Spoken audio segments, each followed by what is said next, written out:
Oui, Monsieur le Président, avant d'intervenir sur la délibération numéro 13, je souhaite simplement vous faire remarquer, au moins pour que le procès-verbal puisse peut-être être modifié, que vous avez fait voter à plusieurs reprises l'Assemblée sur des amendements que nous n'avons pas présentés ni exposés, ce qui est une sorte de manque de considération ou bien de penser qu'on est aujourd'hui en représentation, c'est-à-dire vous faites voter des gens sur des amendements qui ne sont pas présentés. Je n'ai jamais vu. Hein. Donc il s'agit des amendements 3, 4, 6, 7, 8, 9, 10 et 11 que vous ne nous avez pas laissé présenter en infraction avec les dispositions légales. Nous en venons donc à la délibération numéro 13. Contrat de ville de l'agglomération Dunkerquoise, convention cadre. La convocation au conseil de communauté a été réceptionnée le lundi 30 mars, c'est-à-dire hors délai. Coupez le micro, s'il vous plaît. Très bien. D'autres interventions? Monsieur Nave.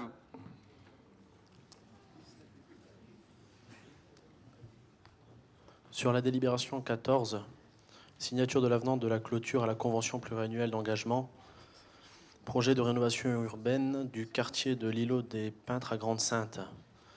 Un bref aperçu de cette délibération, elle ne présente pas de caractère d'urgence. Coupez le micro. Pas d'autres interventions. Je vous propose de passer au vote. Ça veut dire que vous vous foutez du développement économique également, en même temps quand on est membre d'un parti dont les représentants disent eux-mêmes qu'ils n'ont pas de programme. En même temps, je ne suis pas surpris. Alors, vote de l'amendement sur la délibération numéro 13. Qui est pour? Qui s'abstient? Tout le monde est contre? Je vous remercie. Délibération numéro 13. Qui est contre?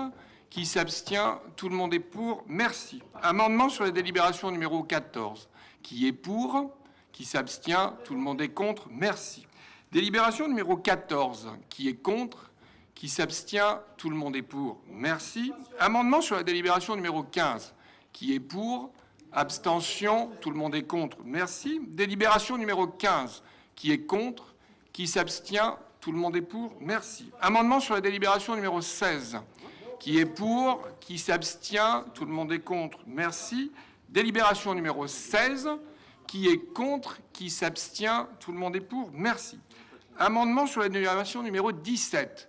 Qui est pour? Qui s'abstient? Tout le monde est contre? Merci. Délibération numéro 17. Qui est contre? Qui s'abstient? Tout le monde est pour? Merci.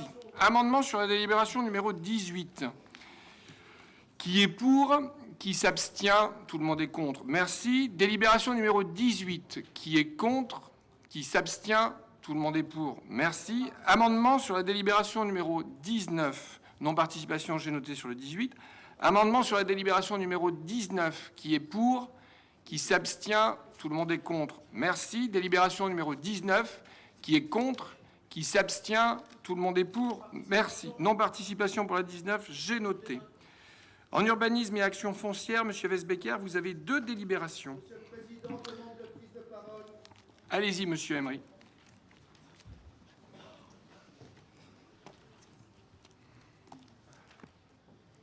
Pour une énième fois, vous êtes livré à des attaques ad hominem sur des jugements de valeur sur un parti qui n'a pas de programme économique, sur un parti qui n'a pas de programme. Est-ce que vous pouvez rester un peu dans le cadre du sujet? Vous êtes aujourd'hui président de la CUD. Vous animez une séance sur des délibérations. Et au lieu de vous attacher à ces délibérations, vous en êtes à des attaques sur le parti que nous représentons. Alors, s'il vous plaît, un peu de décence. Restez sur votre ordre du jour. Merci, M. Emery. M. Westbecker, vous avez 2 délibérations. Merci, Monsieur le Président. Nul doute qu'il y aura 2 amendements, peut-être 3. Allons savoir. Donc, je rappelle aux membres du Conseil que le Conseil de communauté a approuvé le plan local d'urbanisme communautaire le 9 février 2012 et qu'une première modification de ce document a été approuvée par délibération en date du 17 octobre 2013. L'évolution législative ainsi que la mise en œuvre de nouveaux projets nécessitent d'apporter certains correctifs au document. Il est donc proposé aux membres du Conseil communautaire d'engager une seconde procédure de modification du plan local d'urbanisme approuvé le 9 février 2012 et modifié le 17 octobre 2013. Le projet de la seconde modification du plan local d'urbanisme communautaire a notamment pour objet de permettre l'urbanisation à Ambos-Capelle d'une partie de la zone 2AU située au nord de la route de la Petite-Chapelle, qui avait été classée en 2AU en 2012, car le terrain n'était pas desservi par les réseaux. Des travaux sont actuellement en cours afin de remédier à ce problème. De plus, après une étude fine réalisée par les services communautaires, il s'avère que la commune d'Ambos-Capelle a exploité l'ensemble des zones déjà ouvertes à l'urbanisation et se doit donc d'ouvrir à l'urbanisation le dit secteur afin de poursuivre son développement.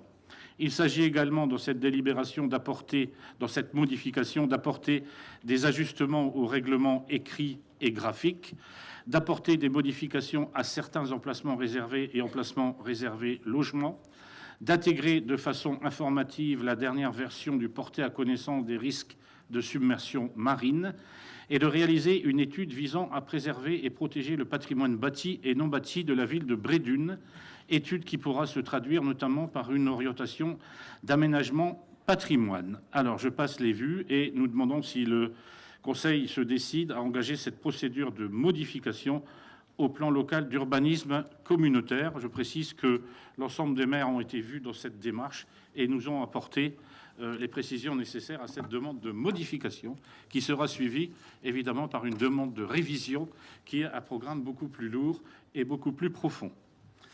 Je passe à la délibération numéro 21.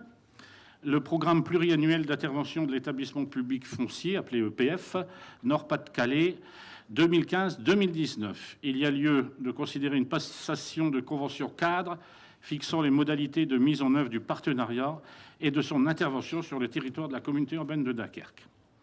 Je rappelle aux membres du Conseil la contractualisation engagée avec l'établissement public foncier Nord-Pas-de-Calais au titre des différents programmes d'intervention foncière, et ce, dès 1997. On prend en compte donc les délibérations des 26 juin 1997, 28 mars 2002 et 25 octobre 2007. L'EPF, établissement public foncier, ayant adopté les nouvelles modalités de son programme pluriannuel d'intervention, son PPI 2015-2019, il convient de fixer les modalités de son intervention sur le territoire communautaire en termes d'ingénierie, de requalification d'espaces dégradés et de portage foncier. En réponse aux attentes exprimées par l'État et les collectivités en matière de développement territorial durable, le nouveau programme de l'EPF retient 7 principes fondements du PPI 2015-2019 et décline son contenu selon 3 axes thématiques et 2 fonds d'intervention spécifiques, dont celui portant sur l'identification de la constitution de gisements de renouvellement urbain qui peut concerner l'agglomération et l'intervention exceptionnelle sur l'immobilier d'entreprise en restructuration. Les 7 principes d'intervention de l'EPF sont les suivants. L'EPF est acteur de l'amélioration du cadre de vie et de travail des habitants et des entreprises du Nord-Pas-de-Calais. Il est partenaire des collectivités par la contractualisation et la mutualisation de ses moyens sur l'ensemble du territoire régional. Il ne contribue pas à l'extension de l'urbanisation et soutient l'utilisation optimale du foncier. Il constitue le gisement foncier du renouvellement urbain pour alimenter ces 3 axes d'intervention et lever les obstacles liés à la pollution des sols. Il inscrit également son intervention dans les composantes sociales, économiques, environnementales et du développement durable. Il renforce son ingénierie de management des risques juridiques et financiers générés par l'anticipation foncière, l'intervention opérationnelle et un engagement financier accru.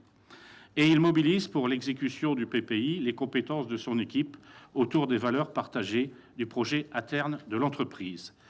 Les 3 axes thématiques d'intervention correspondent évidemment aux 3 volets de développement durable, le volet foncier de l'habitat et du logement social pour l'axe 1, le foncier et l'immobilier industriel et de services sur l'axe 2, et enfin le foncier de la biodiversité et des risques pour l'axe 3.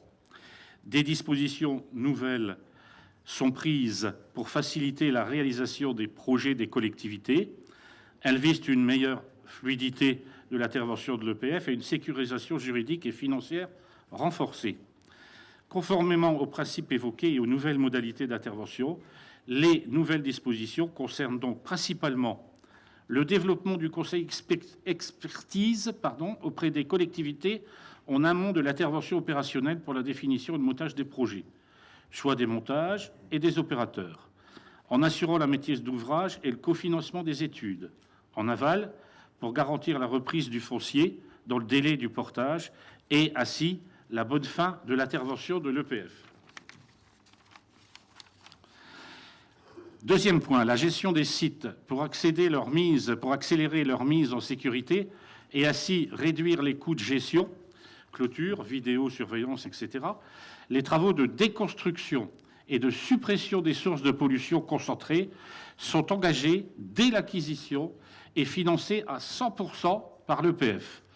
L'optimisation fiscale est un autre effet de cette disposition et réduit le coût relatif du portage foncier. Ces objectifs rejoignent les priorités de la communauté urbaine de Dunkerque, qui a adopté son programme d'action foncière lors du Conseil communautaire du 18 décembre 2014. Il convient donc d'établir cette nouvelle convention cadre associant l'EPF sur les points suivants. Les missions et le conseil d'expertise, le programme opérationnel d'intervention pour le compte de la communauté urbaine de Dunkerque, mais aussi pour le compte des communes sur les 3 axes identifiés, foncier de l'habitat et du logement social, foncier de l'immobilier industriel et de services et foncier de la biodiversité des risques.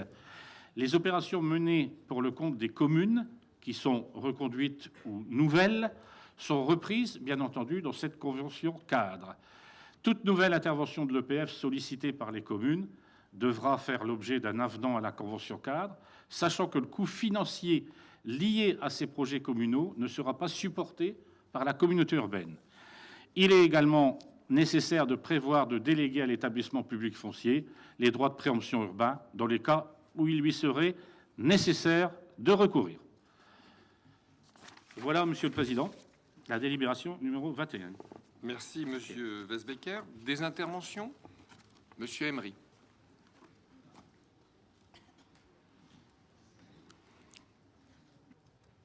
Oui, donc sur la délibération numéro 20, sur la planification SCOT Action foncière, et s'agissant du plan local d'urbanisme communautaire, il va de soi que cette délibération ne présente pas de caractère d'urgence. Coupez le micro. Y a-t-il d'autres interventions? Monsieur Nave. Sur la délibération numéro 21, programme pluriannuel d'intervention de l'établissement public foncier EPF, Nord-Pas-de-Calais 2015-2019.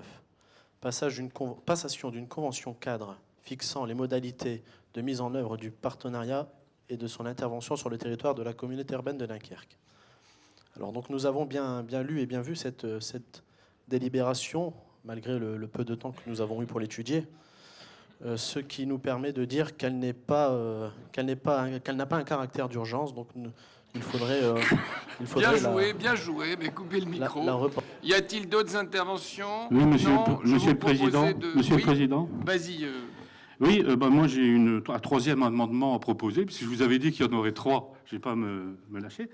Malheureusement, je suis un petit peu tard. Moi, c'était plutôt le transport que j'aurais dû intervenir et proposer un amendement au groupe dirigé par Monsieur Emery pour l'achat de GPS. En effet, il me semble que les conseillers auprès des délégués européens ne savent pas bien où se trouvent Bruxelles et Strasbourg. Ça leur permettrait d'arriver là-bas plutôt qu'ailleurs. Merci, Monsieur Wesbecker, pour cette intervention. Donc, je passe au vote. Amendement sur la délibération numéro 20. Qui est pour? Qui s'abstient? Tout le monde est contre, je vous en remercie. Délibération numéro 20. Qui est contre? Qui s'abstient?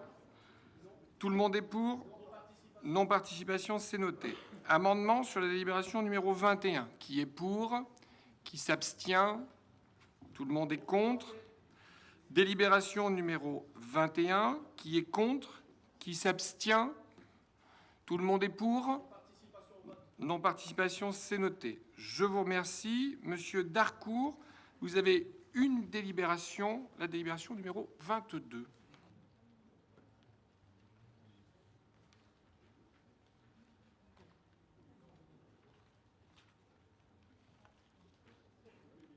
Le micro pour Monsieur Darcourt, c'est bon? C'est bon, ça arrive. Il a été coupé, monsieur. Voilà. Non. Merci, Monsieur le Président. Donc, cette délibération concerne le rapport 2013 du délégataire DGL Network dans le cadre de la délégation de services publics de la boucle numérique locale. Ce délégataire doit produire, comme chaque année, un rapport comprenant un compte-rendu d'exploitation et un compte-rendu financier, une analyse par le concessionnaire de l'état d'avancement des travaux, des études et des travaux, des démarches d'entreprise pour la commercialisation du réseau. Un rapport comportant l'ensemble des éléments nécessaires à l'appréciation de la qualité des services confiés aux concessionnaires.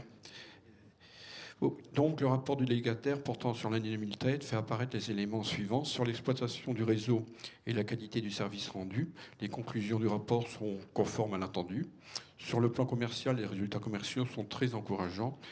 Quant à l'analyse financière de l'année 2013, elles font apparaître une bonne santé financière de la société.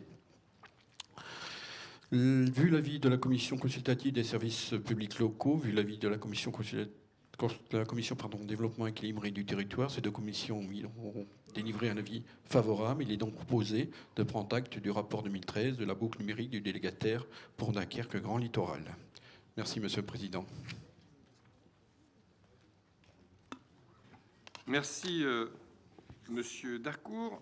Je rappelle que c'est une délibération sans vote. Il s'agit de prendre acte, donc pas d'amendement, même si on en a reçu. Y a-t-il des interventions? Monsieur Emery?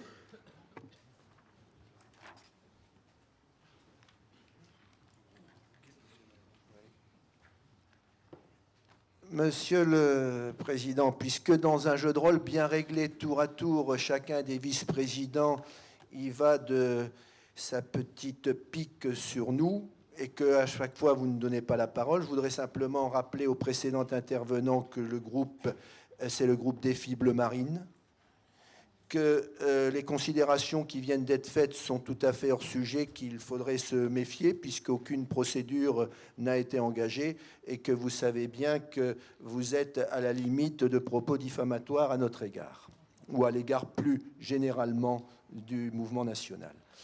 Alors, sur la délibération qui est acte, nous avons un amendement retiré. Très bien. Donc, comme il n'y a pas de vote, je vous propose de passer tout de suite à la délibération numéro 23, présentée par Monsieur Sonny Clincard. Oui, merci, Monsieur le Président. C'est une reconduction d'une délibération qui a été présentée en son temps en juin 2006 et qui est dédiée donc au fonds de concours, l'accès des écoliers aux équipements communautaires. L'objectif, c'est surtout aussi d'assouplir les modalités, ou plutôt le mode opératoire, pour permettre aux communes de ne pas avoir des problèmes de trésorerie. Alors, j'expose rapidement que, en date du 22 juin 2006, la communauté urbaine a décidé de favoriser l'accès de tous les écoliers de l'agglomération aux équipements communautaires à vocation pédagogique sans alourdir les charges des communes. À cette fin, jusqu'en 2014, une totale gratuité et un remboursement intégral des dépenses d'accès aux équipements communautaires avaient été institués par le biais de fonds de concours. En 2015, il est apparu donc nécessaire de proposer un quota de dépenses, c'est ce que je vous propose, pour chaque commune, basé sur une moyenne des sommes engagées sur les années antérieures et le nombre d'écoliers dans la commune. Surtout afin de ne pas dépasser l'enveloppe accordée. Jusqu'en 2009, les fonds de concours étaient sollicités et versés après clôture de l'exercice. Pour l'année 2015, les 6 équipements communautaires concernés sont le musée portuaire, le palais de l'univers et des sciences, le parc zoologique, la maison 3D, le golf et la halle au sucre. Ainsi, c'est quand même 18 000 élèves environ de l'agglomération qui ont bénéficié ou qui vont bénéficier de ce dispositif en 2015, pour lequel les communes sollicitent un fonds de concours. Le budget global de ce fonds de concours s'établit à 370 000 euros pour les 18 communes concernées. Étant donné que en commission ça a été adopté à l'unanimité, j'imagine que je n'aurai pas d'avenant. D'amendement, pardon. J'imagine que j'aurai pas d'amendement et que cette délibération va passer comme une lettre à la poste. Je vous en remercie, Monsieur le Président. Si tu réclames... Mais j'aime donner le bâton pour me faire taper dessus. J'attends que ça. Très bien. Des interventions? Madame Croquet, Monsieur Emery. Oui, une question, Monsieur le Président. Est-ce que cette aide de la communauté urbaine aux communes intervient uniquement sur le temps scolaire ou est-ce qu'elle serait étendue éventuellement au TAP ou autre forme? Monsieur Emery, après je vous passerai la parole, Monsieur Clincard.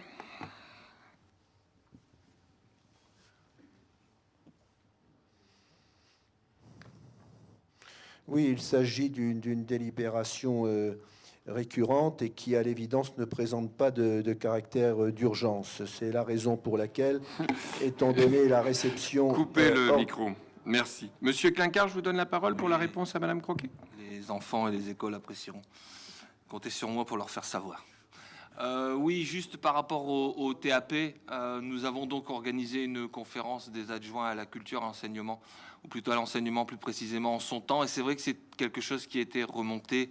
Pour les TAP, le souci, c'est que certaines villes qui sont un peu excentrées de l'hypercentre, profitant un petit peu de ces équipements d'agglo, ça risque d'être compliqué puisqu'on est sur une plage horaire d'1h30 au niveau des TAP. C'est en réflexion, on va sans doute statuer à un moment donné et je reviendrai vers vous à ce moment-là. Merci. Je vous propose de passer au vote. Amendement sur la délibération numéro 23. Qui est pour? Qui s'abstient? Tout le monde est contre. Merci. Délibération numéro 23. Qui est contre? Qui s'abstient? Tout le monde est pour. Je vous en remercie. Non-participation, c'est noté pour la 23. Monsieur Devlon, à l'absence de Monsieur Ringot, vous avez 2 délibérations en eau et assainissement et je vous propose d'enchaîner sur votre délibération en voirie, espace public et accessibilité. Donc je vous donne la parole pour 3 délibérations. Merci, Monsieur le Président. Convention sur les modalités techniques et financières du raccordement de la commune d'Uxem sur le réseau d'assainissement. Les eaux usées de la commune d'Uxem sont traitées par la station d'épuration de Givelde. Cette station est propriété de la communauté urbaine de Dunkerque depuis le 1er janvier 2014. Par la présente délibération, il s'agit de définir les conditions de prise en charge du traitement des eaux de la commune d'Uxem et notamment les modalités techniques à respecter ainsi que la contribution financière correspondante. La commune d'Uxem a par ailleurs confié la gestion de son assainissement au délégataire Noréade. Il s'agit donc d'un conventionnement entre la communauté urbaine et Noréade qui est proposé. Délibération numéro 25. Convention d'autorisation de versement des eaux usées en provenance de la commune de Brouckherk dans le réseau d'assainissement de la communauté urbaine de Dunkerque. Les eaux de la commune de Brouckherk sont déversées dans le réseau d'assainissement de la commune de Spiker.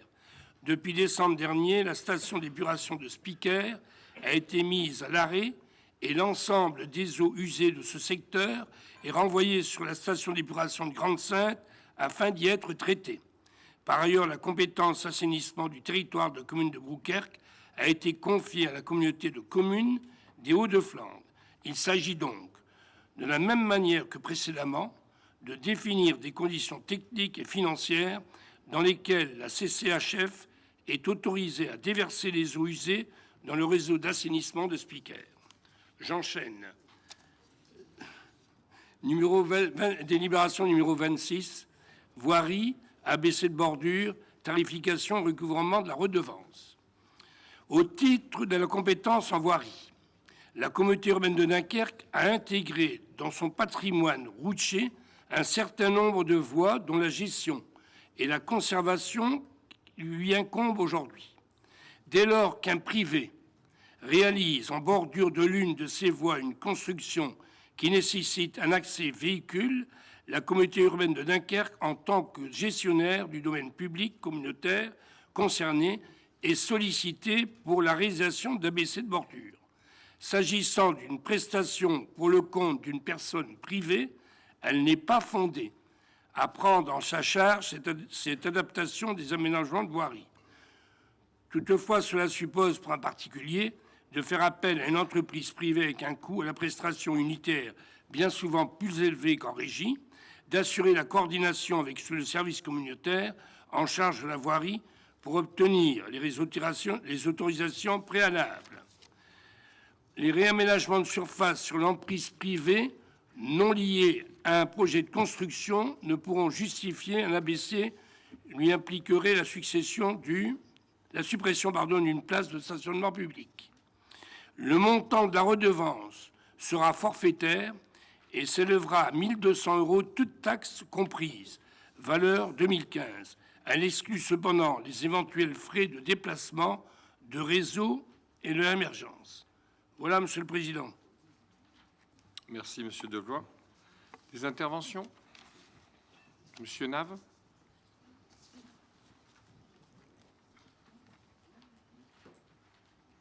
Sur la délibération 24, convention sur les modalités techniques et financières du raccordement de la commune d'Uxem sur les réseaux d'assainissement communautaire. La pédagogie étant l'art de la répétition et à la lecture de cette délibération, celle-ci n'ayant pas de caractère d'urgence, Très bien. les modalités... Coupez le micro. D'autres interventions? Non, je vous propose de passer au vote. Amendement sur la délibération numéro 24. Qui est pour? Qui s'abstient? Tout le monde est contre? Merci. Délibération numéro 24. Qui est contre? Qui s'abstient? Tout le monde est pour? Merci. C'est noté. Amendement sur la délibération numéro 25. Qui est pour?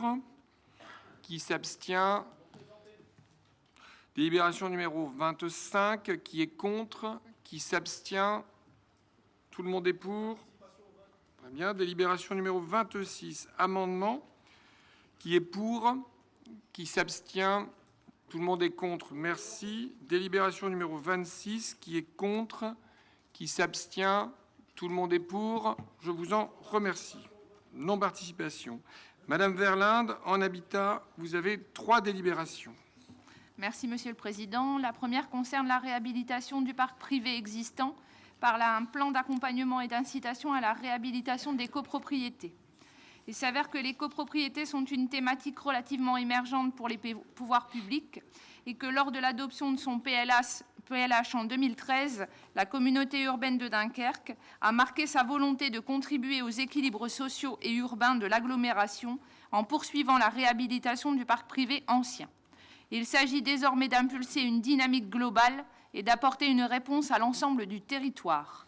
Il est donc proposé de mettre en œuvre, dès 2015, et ce pour 4 ans, un plan d'accompagnement et d'incitation à destination des copropriétés qui s'articule autour des actions suivantes. Créer une dynamique locale entre acteurs publics et privés. Bâtir une connaissance partagée des copropriétés. Sensibiliser et former les copropriétaires. Créer un guichet dédié aux copropriétés. Accompagner les copropriétés qui ne sont pas en difficulté dans leurs projets de réhabilitation, notamment énergétique, et de mettre en place des dispositifs opérationnels pour les copropriétés en difficulté. Ceci permettrait d'enrichir notre connaissance des quelques 800 copropriétés présentes sur l'agglomération et de mettre en place donc un observatoire qui permettrait ainsi de prioriser l'action publique avec un rôle d'observation confié à l'agence d'urbanisme qui bénéficie d'un financement ANA. La sensibilisation et la formation des membres des conseils syndicaux constitueront le volet socle de la politique d'accompagnement de ces copropriétés. La formation des copropriétaires est une des clés de réussite des futurs projets de réhabilitation. Différentes sessions de formation auront lieu, avec un premier module novice dédié à la formation juridique de base et un second module expert consacré aux projets de réhabilitation, notamment énergétiques. La mission de sensibilisation sera, elle, confiée à l'Agence départementale d'information sur le logement, à savoir l'ADIL. L'accompagnement technique des copropriétés, elle, est dans un projet de réhabilitation fondamental pour garantir la qualité des projets et des travaux qui seront réalisés. Cet accompagnement ira de la phase de diagnostic jusqu'à la phase de réalisation des travaux. On apportera donc un conseil éclairé aux copropriétés sur les aspects techniques, de façon à pouvoir les guider dans les différentes démarches et notamment avec des aides mobilisables. La communauté urbaine de Dunkerque prendra en charge 50% du coût hors taxe des diagnostics techniques réalisés, à condition qu'ils comprennent un audit thermique de la copropriété dans la limite de 150 € par logement. Pour la phase de travaux, la communauté urbaine de Dunkerque accordera une subvention aux syndicats de copropriétaires allant de 800 € à 1 200 € par logement. Pour les copropriétés beaucoup plus dégradées, celles-ci bénéficieront d'un accompagnement renforcé. Voici pour la première délibération. Pour la délibération numéro 28, qui concerne une concession d'aménagement des quartiers anciens de Dunkerque, et donc l'approbation du compte-rendu annuel au concédant pour l'année 2013, la participation communautaire pour l'année 2015 et une avance de trésorerie. Le 2 juillet 2009, le Conseil communautaire a désigné la société d'économie mixte, la SEM, S3D, comme titulaire d'une concession d'aménagement et de renouvellement urbain dans les quartiers anciens de Dunkerque pour une durée de 7 ans. Ces missions sont l'acquisition et le portage foncier des immeubles ciblés, la gestion temporaire des immeubles, notamment locative, la commercialisation des immeubles et la recherche d'acquéreurs à l'appui d'un cahier des charges de travaux. Le compte-rendu annuel pour l'année 2013 appelle malgré tout quelques commentaires. Le bilan global de l'opération a été réajusté et les dépenses et recettes passent ainsi de 20 999 998 € à 16 694 664 €. Vous avez ensuite les dépenses et les recettes. Pour le bilan de l'année 2013, la S3D a procédé à l'acquisition de 4 immeubles et d'un terrain en 2013. La S3D a donc acquis à ce jour 60 immeubles depuis le début de l'opération sur un objectif global de 70 immeubles recyclés. Pour ce qui concerne les provisions de l'année 2015, une participation communautaire de 135 000 € hors taxes est sollicitée pour l'année 2015. L'opération connaît un ralentissement depuis 1 an. Faute de commercialisation des immeubles et donc de trésorerie suffisante, la S3D retarde les acquisitions, alors que la communauté urbaine de Dunkerque est titulaire d'ordonnances d'expropriation sur 8 immeubles. Ceci entraîne un effet négatif sur l'opération et place la communauté urbaine de Dunkerque dans une situation juridique fragile. Il est donc proposé au Conseil de consentir une avance de trésorerie à S3D à hauteur de 1 400 000 € pour permettre aux concessionnaires d'acquérir les 10 immeubles sur lesquels la communauté urbaine est à l'heure actuelle titulaire d'ordonnances d'expropriation. Enfin, la délibération numéro 29 concerne l'accession sociale à la propriété et les modalités d'aide pour l'année 2015. La communauté urbaine de Dunkerque a créé, le 22 juin 2006, une aide à l'accession sociale à la propriété. Plus de 1000 conventions d'aide à l'accession ont été signées depuis sa mise en place et des ajustements sont opérés régulièrement. Considérant l'utilité de ce dispositif qui permet à des ménages modestes de poursuivre leur parcours résidentiel et sa pertinence avec les objectifs du PLH, il est proposé de reconduire cette action dans les conditions seront adaptées. Il est proposé de subventionner les acquisitions dans l'ancien sur tout le périmètre communautaire sous condition de réalisation d'un projet de réhabilitation. Ce projet devra répondre aux mêmes critères que le PIG, avec un gain de 25% minimum et une étiquette D après travaux. Il est également proposé de réévaluer les plafonds de ressources au niveau des plafonds de ressources modestes de l'ANA, de manière à rendre notre politique d'aide à l'accession et le PIG en parfaite cohérence. Cette aide à l'accession des ménages modestes fonctionnera en enveloppe fermée sur le budget 2015, soit un montant maximum de 225 000 € voté au budget primitif. Merci, Monsieur le Président. Merci, Madame Verlinde. Des interventions ? Monsieur Emery ?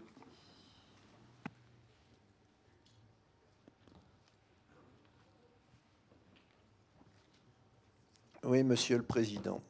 Je voudrais simplement vous rappeler que les amendements ont pour objet de modifier un texte soumis à la délibération d'une assemblée, qu'ainsi ils portent suppression, nouvelle rédaction, substitution, insertion ou complément. Ils peuvent également introduire des articles additionnels. Un amendement ne peut porter que sur un seul article. Si les modifications envisagées portent sur plusieurs articles ou plusieurs délibérations, il convient de déposer autant d'amendements qu'il y a d'articles. Voilà un extrait de Légifrance que nous venons de vous citer.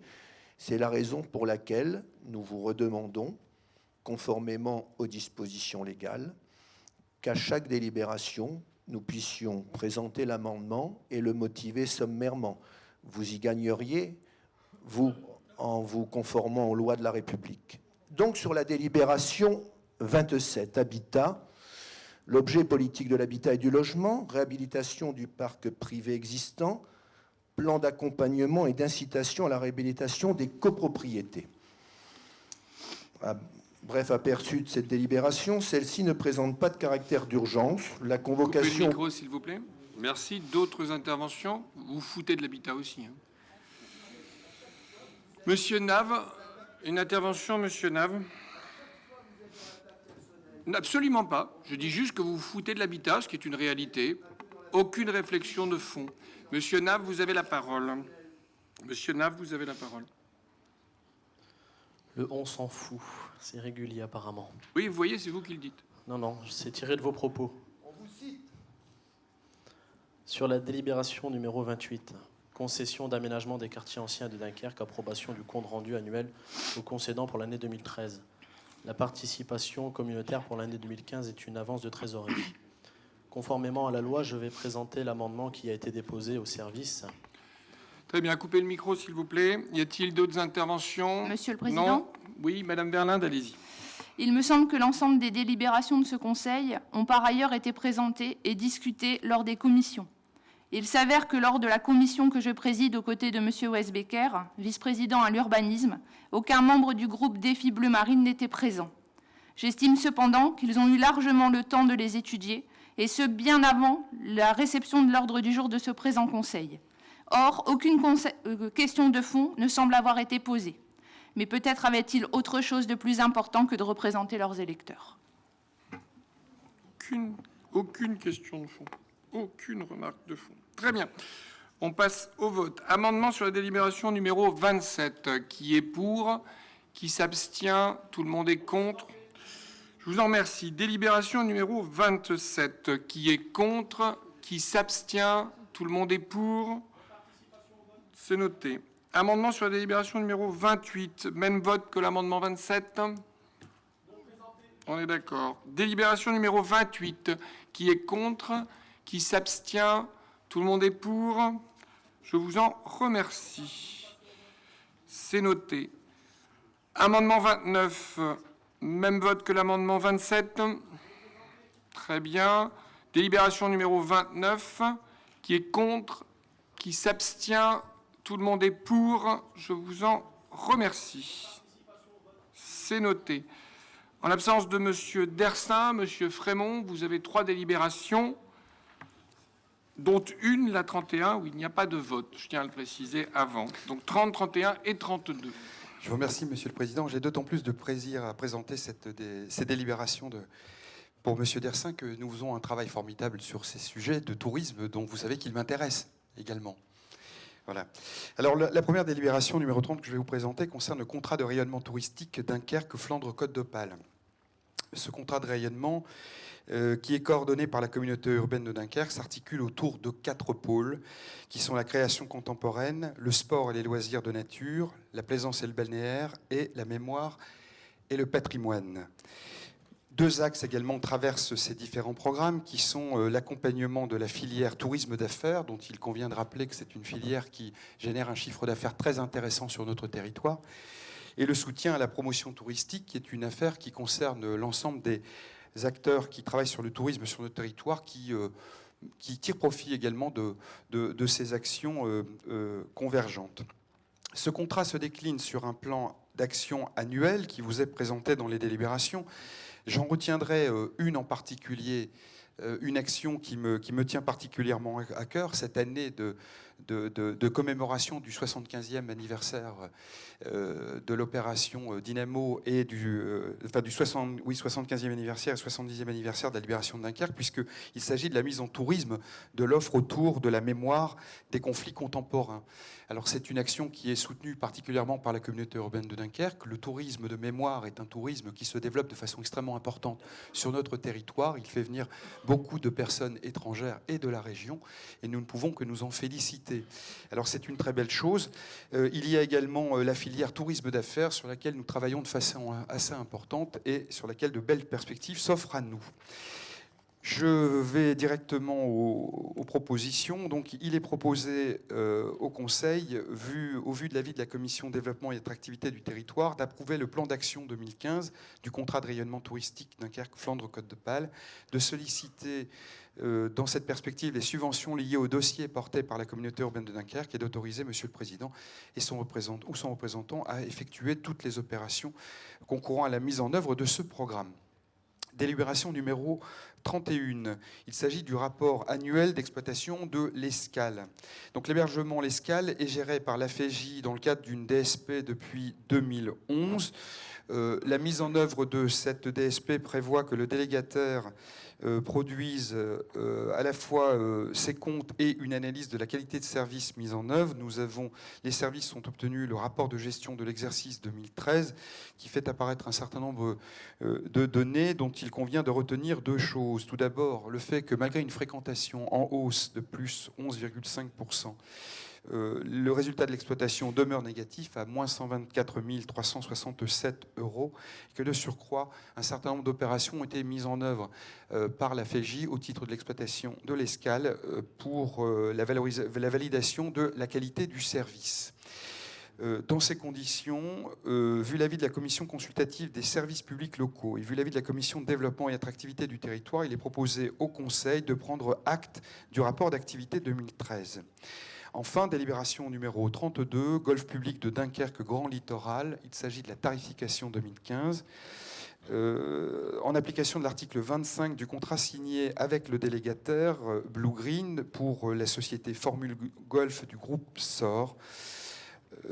La proposition est faite par Blue Green d'une augmentation de tarifs, des 4 tarifs pour les abonnements, afin de tenir compte d'une modernisation de l'outil informatique pour la prise en compte des réservations et notamment de l'application mobile à partir du site Internet. On regretterait presque de ne pas jouer au golf, tant ça va être facile maintenant de le faire. Alors cette augmentation moyenne va rester inférieure à 3% et ne concernera pas, et c'est une chose je crois assez importante pour notre territoire, ne concernera pas les abonnements dédiés aux jeunes. Cela générera un chiffre d'affaires complémentaire de 9 176 € selon les estimations de Blue Green dans le cadre d'un abonnement qui doit générer 422 000 €. C'est un véritable plaisir de lire ces tarifs, mais je vais vous en faire grâce pour aller directement à la délibération et dire que, vu l'avis de la Commission développement et attractivité du territoire, il est proposé au Conseil de décider de modifier la grille de tarifs 2014 et d'appliquer les tarifs qui sont présentés ci-dessus à compter du 1er janvier 2015 et d'autoriser Monsieur le Président et son représentant à signer toute pièce relative à la mise en œuvre de ces nouveaux tarifs. J'en ai terminé. Merci, Monsieur Frémont. Des interventions, Monsieur Emery.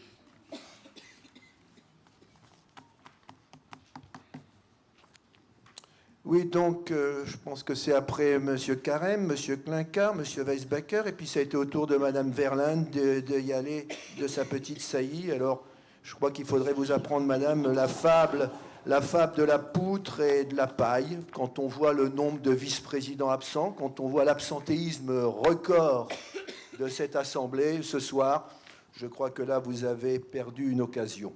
Alors, sur le contrat de rayonnement touristique. Il apparaît, au vu de cette délibération, qu'elle ne présente pas de caractère vraiment urgent. Et donc, la convocation au Conseil de communauté ayant été... D'autres interventions?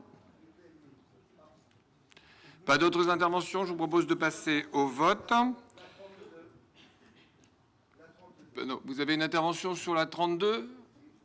Allez-y. Une intervention sur la 32 qui nous permet d'ailleurs, puisque Madame Verlinde nous a amené un peu vers les commissions, à vous dire un peu comment ça se passe en commission. Lorsque mon collègue Adrien Nave demande quelles sont les raisons de l'augmentation du tarif et si la société Blue Green perd ou gagne de l'argent, qui est un délégataire de service public, la seule réponse qu'il a à ce moment-là d'un autre vice-président, M. Dersin, c'est « Ben alors, ce que vous voulez dire qu'on va engraisser les actionnaires ?» Voilà un peu le climat des commissions. Hein, je ne vais pas être contredit puisque je ne fais que respecter factuellement ce qui s'est passé. L'ambiance des commissions, c'est quand vous posez une question et que vous faites une remarque, propos interprété, et un vice-président est toujours un peu dans un zeste de vulgarité. Bon, alors, vous allez engraisser les actionnaires, voilà. Et donc, je lui ai répondu, on a l'habitude de dire ce qu'on a envie de dire et de ne pas dire ce qu'on n'a pas envie de dire, alors ne nous faites pas dire ce qu'on n'a pas dit. Très bien. Ne dénaturez pas le travail des commissions, Monsieur Emery. Ce travail est très Nous ne important. dénaturons pas, nous ne faisons que Je ne vous ai pas donné la répéter parole. ce Je ne vous ai qui pas donné la parole. Ne dénaturez pas le travail des commissions. C'est un travail important. C'est là où, effectivement, les élus peuvent préparer. Je vous propose de passer au vote. Donc, sur la délibération numéro 30, l'amendement qui est pour, qui s'abstient. Je suis au vote, là. Tout le monde est contre. Je vous en remercie. Délibération numéro 30, qui est contre, qui s'abstient. Tout le monde est pour. Merci. Très bien. Non, mais on est au vote, là, c'est terminé. 31, il n'y a pas de vote. Amendement sur la délibération numéro 32, qui est pour, qui s'abstient. Non, présente très bien. Délibération numéro 32, qui est contre, qui s'abstient. Tout le monde est pour. Merci. Monsieur, c'est noté. Monsieur Hutin, vous avez 7 délibérations en finances et budget. Merci, Monsieur le Président. La première est assez simple puisqu'elle concerne la campagne de lutte contre la rage et majorer un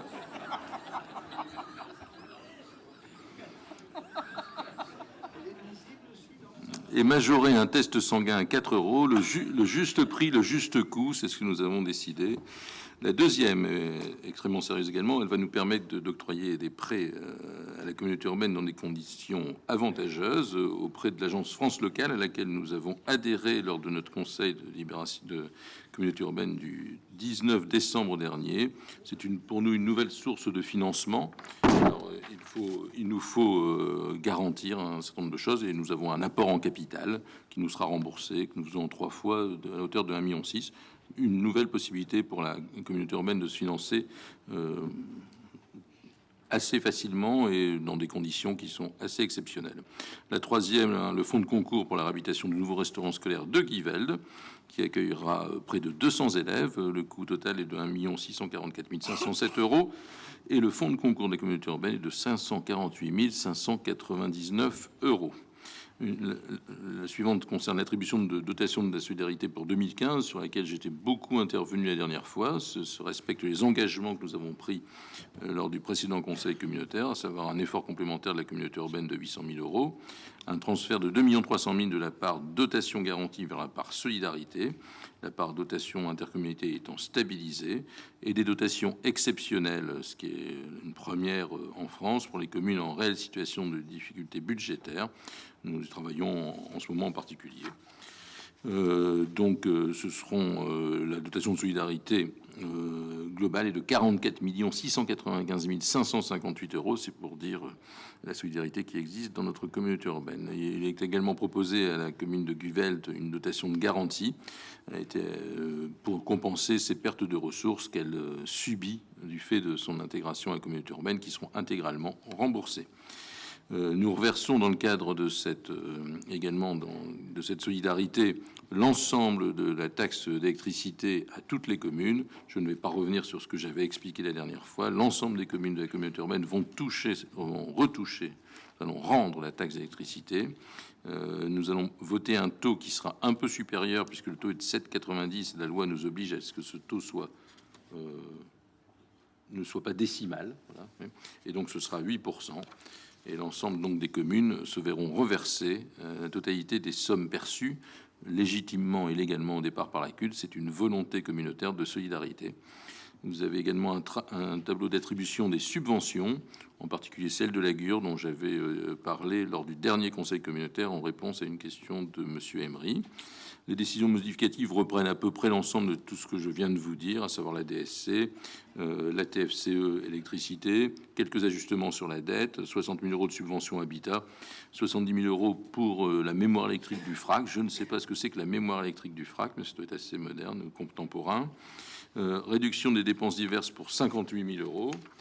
Des recettes de fonctionnement, hormis la taxe TFCE, dont j'ai parlé tout à l'heure, et les 70 000 euros de refacturation des dépenses du FRAC. Recours à l'emprunt pour 1 201 833 euros. Fonds de concours, alors les dépenses d'investissement, j'ai parlé de Guyvelde, je parle d'Ambouscapelle également pour un solde de 20 000 euros, et de Coudekerque-Branche pour la rue des Forts avec un complément de 600 000 euros. Il y a une avance remboursable à S3D, c'est une avance de trésorerie, c'est un portage, et puis quelques ajustements pour 120 000 euros. Des recettes d'investissement, on touche une subvention du département de 300 000 euros pour le centre de la Marionnette, 800 000 euros l'ULCO pour une mise en sécurité d'habitants. Les recettes des amendes de police à laquelle nombre d'entre vous ont participé, et je les en remercie pour 800 000 euros. 86 000 euros d'indemnité pour un contentieux et des produits de cession, essentiellement des bâtiments. Voilà, Monsieur le Président, simplement. Il y a donc un recours à l'emprunt de 1 474 645 euros. Voilà l'ensemble des choses résumées, mais dont j'ai déjà beaucoup parlé depuis les derniers conseils municipaux. Tout à fait. Communautaire, pardon. Tout à fait. Merci, Monsieur Hutin. Des interventions? Monsieur Nave?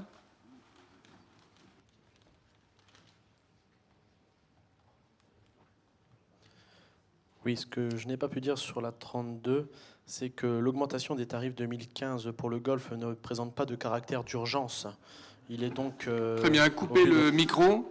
Des interventions sur les délibérations 33 à 39. Monsieur Faucon.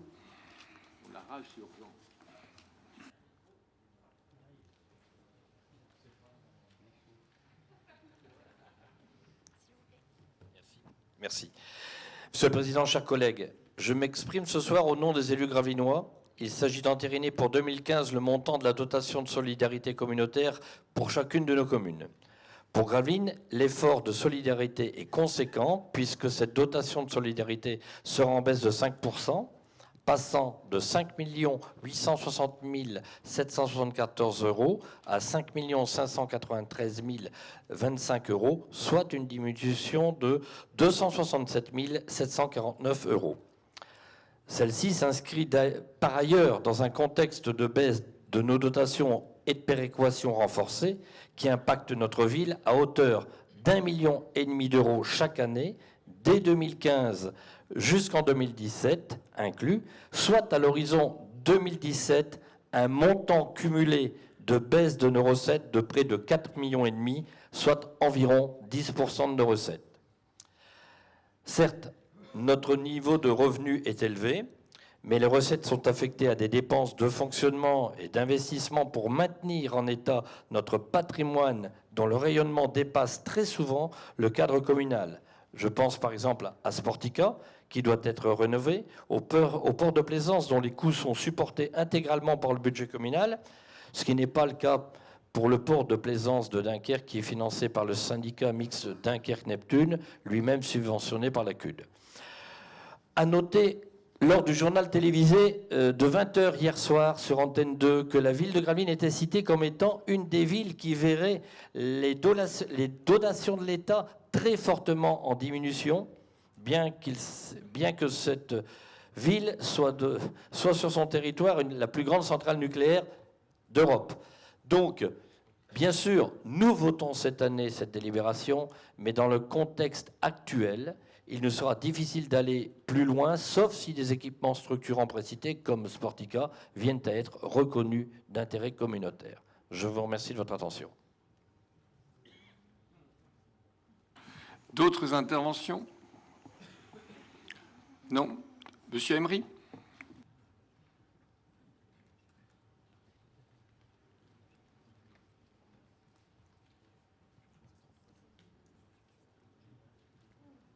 Donc, sur la délibération 33 sur la fourrière animale, approbation d'un complément d'information nécessaire à la lisibilité de la grille tarifaire.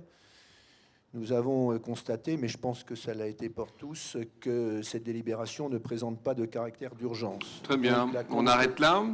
D'autres interventions? Non. Monsieur Hutin, je vous passe la parole pour une réponse à Monsieur Faucon. Oui, simplement. Si, il y avait peut-être une urgence dans ce conseil communautaire, c'est la rage. Je crois qu'il faut arrêter la rage. Les renards se développent en ville. À Londres, pour ceux qui vont à Londres de temps en temps, il y en a beaucoup. Et donc, je pense que cette délibération est extrêmement importante. La deuxième chose, non simplement pour m'occuper des finances de la communauté urbaine depuis un an et avoir la confiance d'un bon nombre de maires, Bernard. Il y a toutes les situations dans cette communauté urbaine. Et chaque commune eût pu intervenir de la même manière que toi, avec ses propres arguments. Le principe que nous avons acquis, c'est celui d'une forme de solidarité et de respect par rapport au passé, et en essayant de s'orienter vers un avenir solidaire. Il y a des communes qui sont dans d'énormes difficultés. C'est-à-dire qu'on ne peut pas changer un ballon d'eau chaude, quoi. Il faut imaginer ce que ça peut représenter. Il y a des communes qui baissent leurs subventions. Il y a des communes qui se sont associées et qui, avec une certaine dot, et qui participent à la solidarité de l'ensemble de la grande ville. Il y a toutes les catégories possibles. Il y a des communes qui n'ont jamais été riches et qui deviennent riches. On peut leur reprocher immédiatement. Il y a des communes qui ont travaillé sur un certain nombre d'investissements, sur le social, parce que leur population était des populations particulièrement précarisées et qui ont donc un fonctionnement qui est nécessaire, peut-être pour le maintien de la République, dans une globalité d'agglomération. Il y a d'autres communes, et en effet, j'ai vu le reportage de Gravelines, où on voit les magnifiques remparts de Vauban, ou qui ne toucheront plus d'argent, mais qui ont bénéficié de la manne de la centrale nucléaire pendant un certain nombre d'années. C'est d'une évidence absolue. Et il y a un moment où il faut un équilibre que d'un citoyen d'une commune qui a été privilégié ne soit pas forcément péjoré, mais qu'un citoyen qui est dans une commune en grande difficulté, et c'est tout le but de ce que nous essayons de faire aujourd'hui, c'est tout le but du pacte financier de solidarité qu'on essaie de montrer entre chaque commune et la communauté urbaine. On ne pourra pas faire une déclaration de chaque commune, ça a été fait, le gâteau de David, la déclaration sur Sportica, moi je peux en faire une aussi. On ne peut pas à chaque fois faire une déclaration sur une commune. On a tous conscience de ce qui se passe. Alors, s'il vous plaît, discutons-en avant, essayons de régler le problème.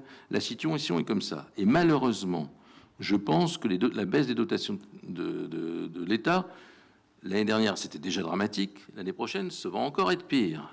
Et il y a encore une année ensuite à subir. Si ça pouvait s'arrêter, un certain nombre de députés le demandent, dont moi, mais nous sommes encore minoritaires. S'il y avait une volonté, quand on passera à l'Assemblée nationale la loi de finances, pour dire stop, on arrête les bêtises, ce serait merveilleux. On s'en rapproche. J'avoue qu'il y a un certain nombre d'élus locaux, de gauche, qui ne supportent plus ce qui se passe. Parce que ce n'est pas possible. Et ce n'est pas possible en particulier, on en parlait avec le président, par rapport aux investissements. Il y a un certain nombre d'entreprises dans notre littoral qui commencent à avoir des grosses difficultés à vivre parce que les communes n'arrivent plus à investir.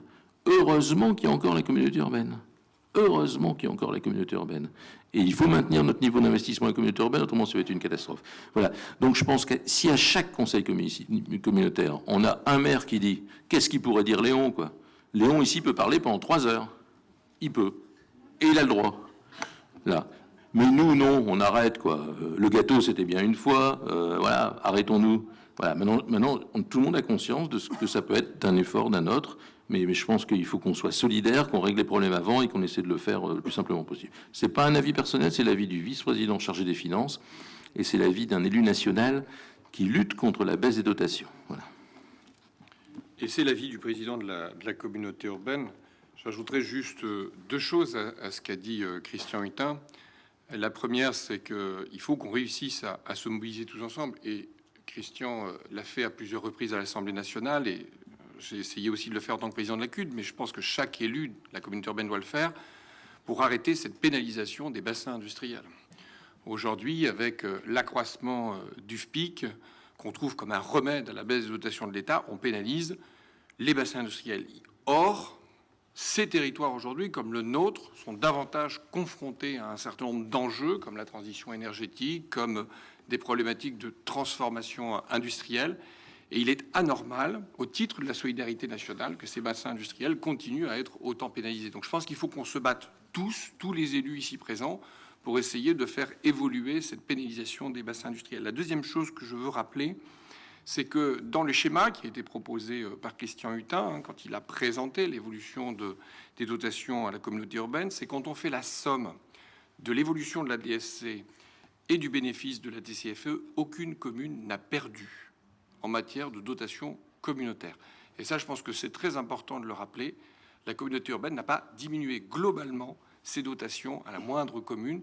Et je pense qu'il était quand même un bel effort pour chacun dans un contexte où effectivement l'État baisse. Je vous propose de passer au vote sur l'amendement de la délibération numéro 33 qui est pour, qui s'abstient. Très bien, donc même vote que précédemment. Délibération numéro 33 qui est contre, qui s'abstient. Tout le monde est pour.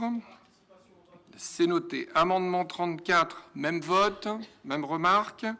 Délibération numéro 34 qui est contre, qui s'abstient. Tout le monde est pour, avec non-participation. Pour le groupe de M. Emery, j'ai noté. Amendement 35, même vote, même remarque. Merci. Délibération 35, contre, abstention, non-participation du groupe de M. Emery, j'ai noté. Tous les autres sont pour, je vous en remercie.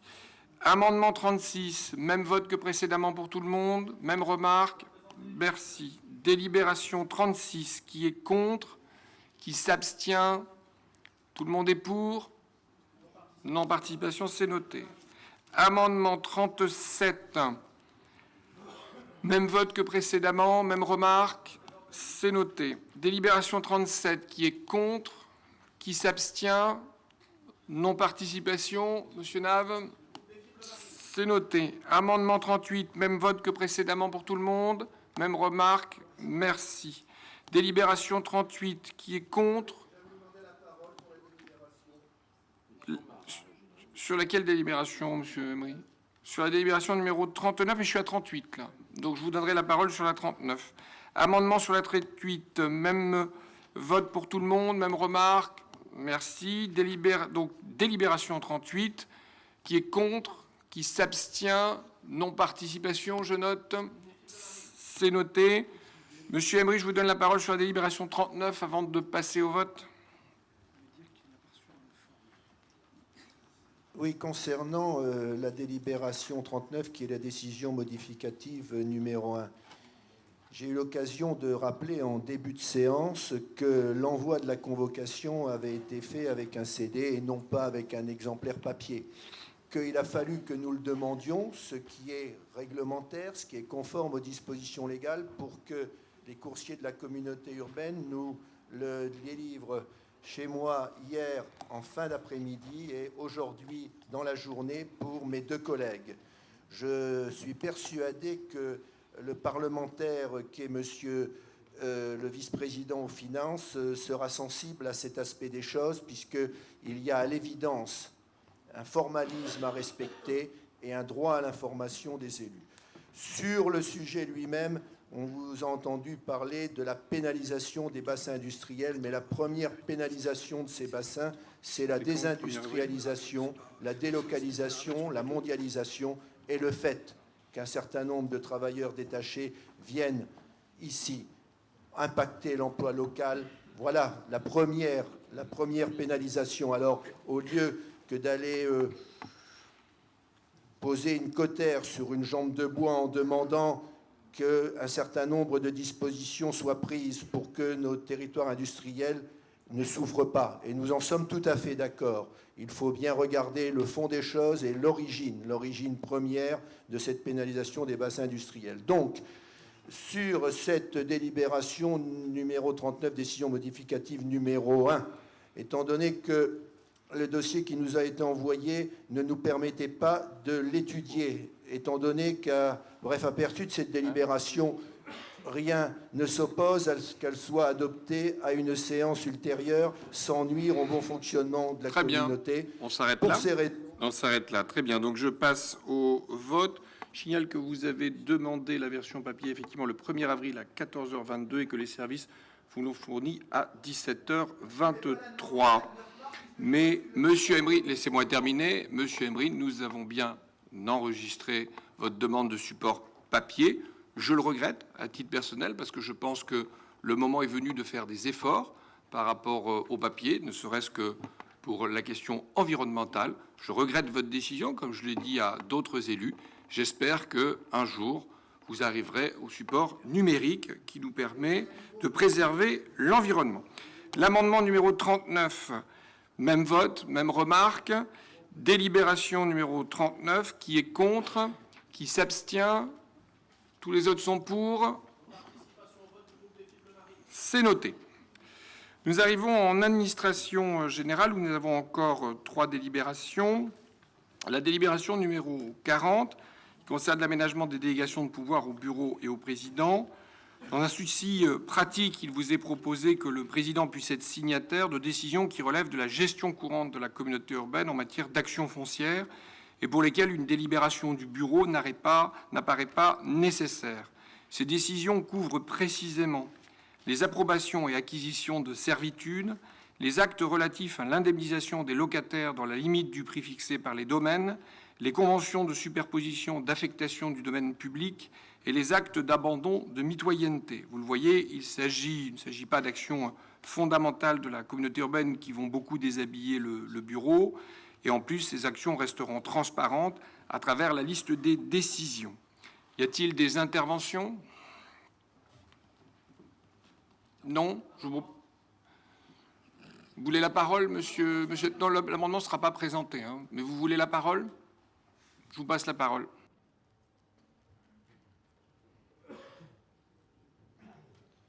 Oui, sur la délibération 40, aménagement des délégations du pouvoir au bureau au président. Il est ajouté l'article suivant. L'approbation de la délibération Très numéro bien, 40 on s'arrête là, on passe au vote. Amendement sur la délibération numéro 40 qui a déjà été présenté en début de séance. Même vote, même remarque. Délibération numéro 40 qui est contre, qui s'abstient. Tout le monde est pour. Je vous en remercie. C'est noté.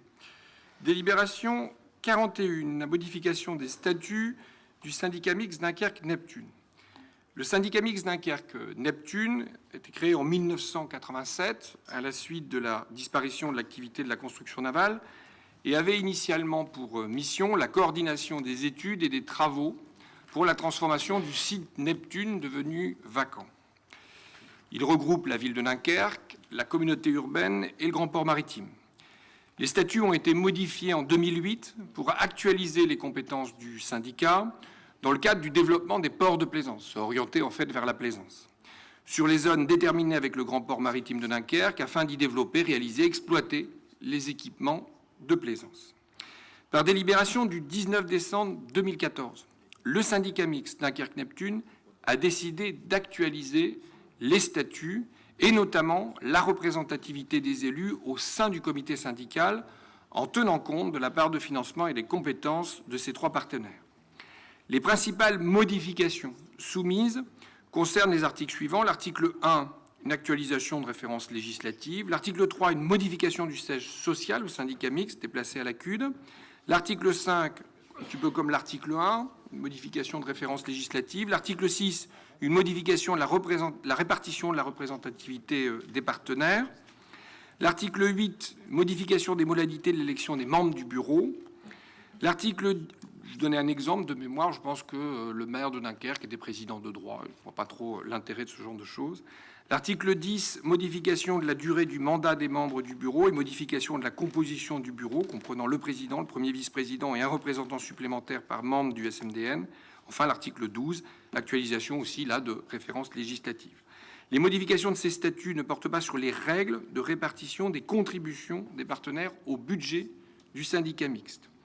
Le projet de statut était joint à la convocation de la Commission des ressources et administrations générales du 19 mars dernier. Vous avez donc eu largement le temps pour y jeter un œil. Y a-t-il des interventions sur cette partie modification de statut avant que je ne passe au vote sur cette question des statuts, avant de passer à la désignation des membres compte tenu des nouveaux statuts? Monsieur Nave, vous avez demandé la parole. Oui. Après toutes les remarques que nous vous avons faites et l'exposé des différents articles de loi, nous savons que le principe de réalité finit toujours par l'emporter. Et comme nous sommes d'une nature persévérante, nous vous représentons l'amendement sur la délibération numéro 41. Il est ajouté l'article unique Très suivant. bien, vous pouvez couper. Y a-t-il d'autres interventions? Non. Je vous propose de passer au vote sur cette question des statuts. Et d'abord sur cet amendement. L'amendement qui est pour, donc même vote que précédemment. Délibération numéro 41, qui est contre, qui s'abstient, une abstention. Tous les autres sont pour. C'est noté. Très bien. Les nouveaux statuts sont approuvés par la communauté urbaine. En application de ces nouveaux statuts, il convient maintenant de désigner les 7 représentants pour la communauté urbaine. Conformément à l'article L2121-21 du Code général des collectivités territoriales, il est possible de procéder à un vote à main levée si l'unanimité existe. Êtes-vous d'accord pour que cette désignation se fasse à main levée? Pas d'obstacle? Je vous en remercie. J'ai reçu les candidatures de Madame Karima Benarab, Monsieur Franck Dersin, Monsieur Jean-Yves Frémont, Monsieur Guillaume Florent, Monsieur Bernard Monté, Monsieur Paul Christophe et Monsieur Christophe Humilière, qui est présent. Y a-t-il d'autres candidats? Madame Croquet, à quelle place souhaitez-vous être candidat? C'est nécessaire pour le vote par rapport à... C'est-à-dire? Et en fait, il faut que je fasse un vote après nominatif avec une personne en particulier. Donc, est-ce que vous souhaitez être candidat à la première place, par exemple? Eh bien, par exemple, oui. Voilà, on est d'accord. D'autres candidats? Non? Très bien. Alors, pour la première place, j'ai donc 2 candidats, Madame Karima Benarab et Madame Joëlle Croquet. Pour Madame Benarab, ceux qui sont pour Madame Benarab peuvent lever la main. Ceux qui sont pour Madame Croquet. Ceux qui s'abstiennent. Très bien. Madame Benarab, vous êtes élue. Monsieur Dersin, Monsieur Frémont, Monsieur Florent, Monsieur Monté, Monsieur Christophe, Monsieur Humilière, en tant que seul candidat, vous êtes élus. Je passe à la délibération numéro 42. Oui. Une non-participation? C'est noté. Délibération numéro 42. Modification des représentants de la communauté urbaine au sein d'Atmo Nord-Pas-de-Calais. Je rappelle que la surveillance de la qualité de l'air est assurée en France par 27 associations indépendantes regroupées au sein de la fédération Atmo France et agréées par le ministère en charge de l'écologie et du développement durable. Dans le Nord-Pas-de-Calais, cette expertise scientifique est confiée à Atmo Nord-Pas-de-Calais, l'association régionale pour la surveillance et l'évaluation de l'atmosphère. Cette association mesure et évalue la qualité de l'air de la région, conformément aux exigences réglementaires et en réponse aux attentes locales et régionales, informe au quotidien sur les résultats de la surveillance, alerte lors des épisodes de pollution atmosphérique et sensibilise aux enjeux air, climat, énergie, accompagne, conseille, aide la mise en œuvre des planifications territoriales et des projets, comme les plans climat, par exemple. Lors de la séance du 6 mai 2014, le Conseil de communauté a procédé à la désignation de ses représentants au sein d'Atmo Nord-Pas-de-Calais. 4 représentants ont été désignés à l'Assemblée générale, Madame Alice Varé, Madame Sabrina Kelaf, Monsieur Régis Douillet et Monsieur Claude Charlemagne. Un représentant au Conseil d'administration, Madame Alice Varé. Madame Alice Varé nous a fait part de son souhait de démissionner de l'Assemblée générale et du Conseil d'administration. De mémoire, je pense que c'est parce que Mme Alice Varé travaille et que ces réunions ont lieu à des heures où les actifs ne sont pas disponibles. Il nous appartient donc aujourd'hui de procéder à son remplacement.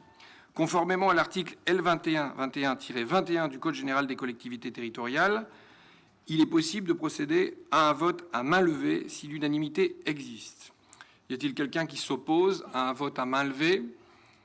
Personne. Je vous remercie. J'ai reçu la candidature de Madame Monique Bonin, vice-présidente dans le domaine de la politique territoriale de la santé.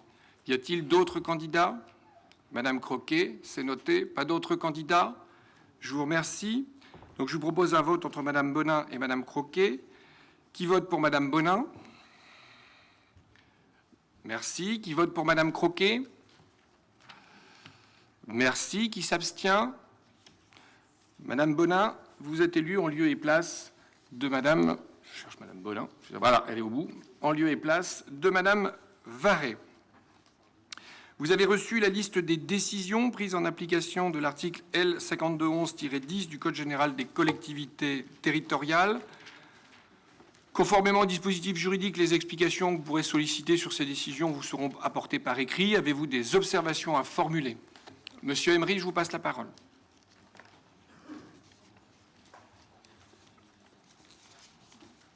Oui, Monsieur le Président, nous arrivons à la fin de cette séance et, mis à part l'échange entre le représentant de Gravelines et le vice-président aux finances, on peut dire que cette séance a été instructive avec de nombreux débats de fond, les petits soldats de plomb levant le doigt à chaque fois qu'on leur demandait, un absentéisme record, de belles déclarations, quittez la salle, coupez le micro, vous êtes ridicule, votre parti n'a pas de programme, on ne vous aime pas, bref, un haut niveau de réflexion pour faire avancer le territoire. Eh bien, nous vous donnons rendez-vous à la prochaine séance, puisqu'il semble que quand les élus des Fives Marines ne s'expriment pas, il ne puisse y avoir de débat de fond.